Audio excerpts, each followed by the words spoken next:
Selamat datang di video pembelajaran mata kuliah Biomedis 2. Kami dari Program Studi Kesehatan Masyarakat, Fakultas Ilmu Kesehatan, Universitas Jenderal Sudirman. Pada kesempatan kali ini, kami akan membahas tentang pengukuran kesehatan dasar. Materi ini sangat penting sebagai dasar dalam memahami dan menganalisis status kesehatan masyarakat, yang menjadi salah satu fondasi dalam menciptakan intervensi kesehatan yang efektif dan berkelanjutan.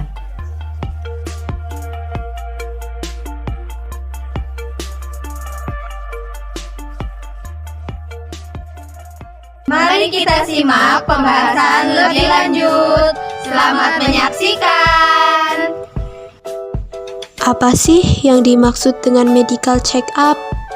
Medical check-up atau MCU adalah pemeriksaan kesehatan menyeluruh yang dilakukan untuk mengetahui kondisi kesehatan seseorang. Tujuannya adalah untuk mendeteksi penyakit atau kondisi yang mungkin tidak terlihat secara fisik, sehingga bisa dilakukan diagnosis dan penanganan sedini mungkin. Berikut adalah cara pemeriksaan fisik. Yang pertama ada inspeksi. Inspeksi adalah tahap pemeriksaan dengan melihat bagian-bagian tubuh dilakukan secara langsung seperti penglihatan, pendengaran, penciuman, atau dengan cara tidak langsung seperti dengan alat bantu. Dokter akan menilai apakah ada bentuk, warna, atau konsisten yang tidak normal, apakah ada peradangan, benjolan, perubahan warna, bengkak, luka, dan bentuk yang tidak wajar. Palpasi. Palpasi adalah metode pemeriksaan fisik yang dilakukan dokter dengan melakukan perabaan pada permukaan tubuh dengan telapak tangan, jari, dan ujung jari. Hal ini dilakukan untuk mengecek kelembutan, posisi, ukuran, kecepatan, dan kualitas nadi. Auskultasi. Auskultasi adalah metode pemeriksaan untuk mendengarkan bunyi dari dalam tubuh dengan menempelkan stetoskop di area tertentu. Cara pemeriksaan auskultasi dilakukan dengan menggunakan stetoskop, yaitu alat yang ditempelkan langsung ke dada pasien untuk mendengarkan berbagai macam suara, kualitas, frekuensi, dan sebagainya. Selanjutnya, cara perkusi. Perkusi dapat dilakukan oleh dokter dengan mengetukkan jari di sejumlah area pada permukaan dada maupun punggung atas. Bunyi dari ketukan ini bisa menggambarkan kondisi organ di bawahnya. Bunyi ketukan akan lebih kencang dan bergaung pada bagian tubuh yang berisi udara. Sementara itu, bunyi yang lemah dan redup selama perkusi akan terdengar di bagian tubuh yang padat atau berisi air. Selanjutnya ada komponen pemeriksaan fisik. Komponen pemeriksaan fisik terbagi menjadi dua. Yang pertama ada kondisi fisik atau head to toe, dan yang kedua ada tanda-tanda vital atau TTV. Pemeriksaan head to toe mencakup pemeriksaan tinggi badan dan berat badan. Indeks massa tubuh adalah pengukuran yang digunakan untuk mengetahui status gizi seseorang yang didapatkan dari perbandingan berat dan tinggi badan. Pemeriksaan ini berperan dalam mendeteksi gangguan pertumbuhan seperti stunting, malnutrisi, atau kelebihan berat badan.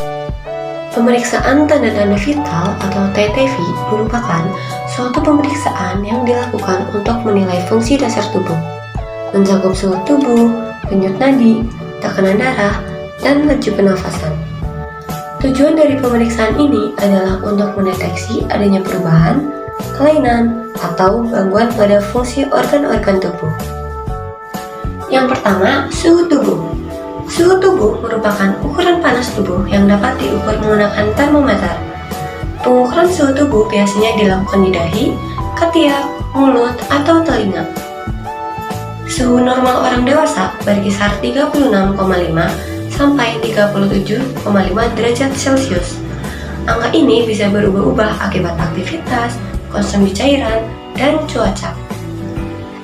Lalu yang kedua ada tekanan darah. Pengukuran tekanan darah dilakukan menggunakan alat yang disebut tensimeter. Tekanan darah normal untuk orang dewasa adalah sekitar 120/80 mm air raksa, yaitu 120 mm air raksa untuk tekanan darah sistolik dan 80 mm air raksa untuk tekanan darah diastolik. Yang ketiga, ada nadi. Pengukuran denyut nadi dilakukan dengan meraba arteri. Biasanya diberi pegangan tangan selama 1 menit untuk mendapatkan frekuensi normal 60-100 denyut per menit. Yang keempat ada pernafasan atau respirasi. Frekuensi pernafasan diukur dengan menghitung jumlah nafas selama 1 menit, biasanya saat pasien dalam keadaan istirahat. Normalnya, frekuensi pernafasan berkisar antara 12-20 kali per menit untuk orang dewasa. Pemeriksaan ini penting untuk mendeteksi gangguan pernafasan atau kondisi medis serius lainnya dan dilakukan secara rutin oleh tenaga kesehatan. Tingkat kesadaran adalah ukuran kemampuan seseorang untuk merespon lingkungan dan mengenali dirinya sendiri serta orang lain. Penurunan kesadaran dapat bervariasi dari kompos mentis atau kesadaran penuh hingga koma atau tanpa respon. Sadar. Kesadaran merupakan kondisi ketika seseorang dapat memberikan respons yang sesuai terhadap lingkungan dan orang di sekitarnya. Kesadaran juga termasuk pemahaman seseorang terhadap siapa dirinya, di mana ia berada, dan waktu pada saat ini. Apatis. Apatis adalah sikap kurangnya minat, perhatian, atau emosi terhadap suatu hal. Orang yang apatis cenderung tidak peduli atau tidak memiliki motivasi untuk terlibat dalam situasi atau masalah tertentu. Delirium. Delirium adalah kondisi penurunan tingkat kesadaran seseorang yang disertai kekacauan motorik dan siklus tidur bangun yang terganggu. Pengidapnya akan tampak gelisah, kacau, disorientasi, dan meronta-ronta. Somnolen. Somnolen adalah kondisi penurunan tingkat kesadaran yang ditandai dengan mengantuk yang masih dapat dipulihkan bila diberi rangsangan. Namun, saat rangsangan dihentikan, orang tersebut akan tertidur lagi.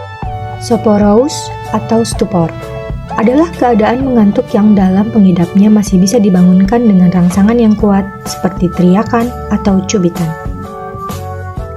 Semikoma. Semikoma adalah kondisi penurunan kesadaran di mana individu tidak dapat memberikan respon terhadap rangsangan verbal dan tidak dapat dibangunkan.